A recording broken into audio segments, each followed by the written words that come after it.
arba prasižengti Arkevičiaus klaida. Iversonas. Dabar jau šiek tiek pakritusi Lietuvos komandos gynyba ir amerikiečiai lygina rezultatą, daro tai gana lengvai, sepli lygioje vietoje, prarasdamas kamuolį. Ir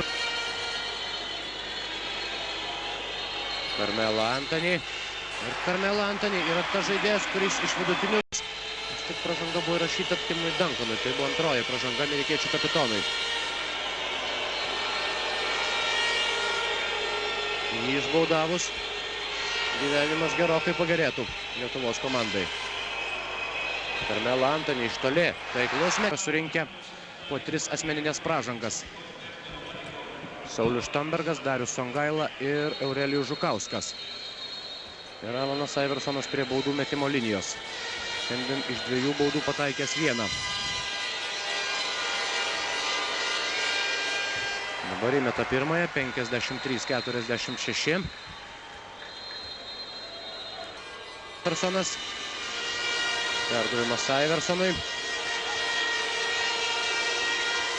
Vėl Iversonas į baudos aikštelę, 5 sekundės atakai. Iversonas vėl sėkmingai žaidžia.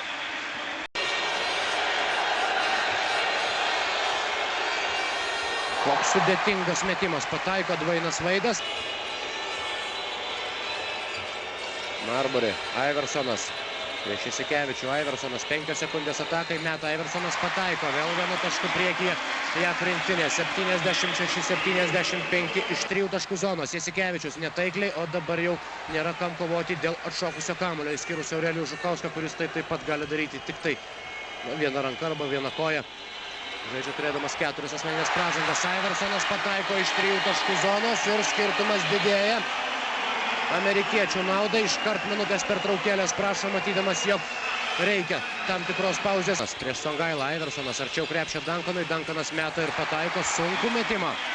Timas Duncanas vėl gelbsti JAV rinktinė. 81. Amerikiečių komanda. Jeffersonas meta iš toli ir pataiko Richardas Jeffersonas.